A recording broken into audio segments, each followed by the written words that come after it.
You know those images of planes stacked up in the sky, just circling and waiting, all perfectly managed by a calm voice from air traffic control? Well, what about on the water? Today, we're diving into the ocean's version of that, the incredibly complex, high-stakes system of getting a giant ship into a busy port. I mean, it sounds kind of simple, right? But just picture it. You've got a ship the size of a skyscraper, carrying thousands of containers worth millions and millions of dollars, and it's heading toward a crowded coastline. It can't just, pull over and find a spot. So how does this massive puzzle get solved, day in and day out, in ports all over the world? Okay, so the first thing you've got to understand is that a port is not a parking lot. Not even close. It's more like a stage, and everything that happens there is part of this amazing, unseen choreography. And on this stage, the stakes are unbelievably high. You've got supply chains timed down to the minute, cargo that's worth a fortune, and of course, the safety of the crew and the entire port. This isn't chaos. It's a super tightly controlled performance. And you know what every performance needs? A director.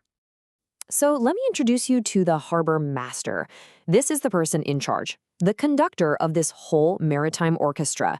Based on the Monrovia Port Protocol we're looking at, the harbor master has the final say on who docks, where they dock, and when. Their word is basically law. All right, so our massive ship has finally shown up just off the coast. It can see its destination, but it can't just sail right in. Nope. First, it has to wait in the wings for its big moment.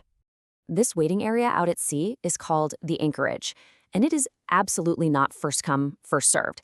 It's more like a floating queue, and every single hour spent waiting costs a ton of money in fuel and crew time. So the harbor master is constantly managing this line, deciding who gets to come in next to keep things efficient and, most importantly, safe. After waiting, and it could be for hours, sometimes it's even for days, the moment finally arrives. The call comes in from the harbor master. It's time. Time to head into port. And this is where it gets crazy complicated. Just look at some of the things the harbor master is juggling here in real time. What's the tide doing? Is a storm rolling in? Does a ship have a medical emergency on board? It's way more complex than just figuring out whose turn it is. And this just shows you why those details are so important. A ship's draft, that's how deep it sits in the water, is critical. If you get that wrong by just a few inches, that ship could run aground. That's a disaster. If a tanker is carrying hazardous materials, it needs a special spot, far away from, say, a cruise ship. And trying to park a 200,000-ton steel box in high winds? Yeah, no thank you. So you gotta remember, the harbor master isn't doing all this alone. They create the master plan, the schedule for the day, and then they share it with the whole team. That includes the local pilots who actually get on the ship to steer it through the tricky channels, and the tugboat crews, those powerful little boats that nudge the huge vessel perfectly into place. Our ship is now safely docked, tied up with these super thick mooring lines. You'd think the harbor master could finally kick back and relax, right? Well, not quite. The next critical phase is just getting started. Once that ship is secure, it's the harbor master who gives the official green light to start unloading. They keep an eye on the whole operation, not just for safety, but to make sure things are moving along. Every single dock is like prime real estate, and you don't want one ship taking up a spot for too long because that can cause a logistical nightmare for the entire port. This whole system is built for precision, to work like a finely tuned watch. But let's be real, in a place with this much heavy machinery and unpredictable weather, things happen. The unexpected is always a possibility.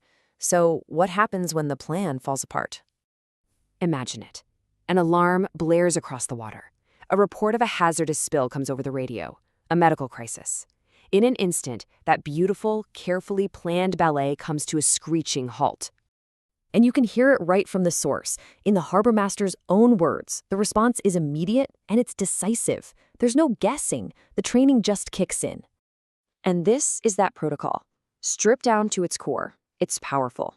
First, everything stops. Period. No ships move in or out. Then, communication blasts out to everyone involved. And finally, the port's well-rehearsed emergency plan gets put into action. It's all about bringing order back to chaos, fast. So, the cargo is safely on the dock, any issues have been handled, and our ship's visit is just about over. But it can't just untie the ropes and sail off. There's still one more step. Yep, the final piece of the puzzle is the official sign-off. The harbor master confirms that everything is done, and they officially validate the ship's departure. That clears the way for the very next vessel in that long queue to finally start its own journey into the port. And get this, after every single visit, a port call report is filed. You can think of it like the ship's permanent record, or its report card for its time in port. It tracks everything: times, delays, any incidents. And this isn't just a bunch of paperwork. This data is absolutely vital for making the whole operation safer and more efficient the next time.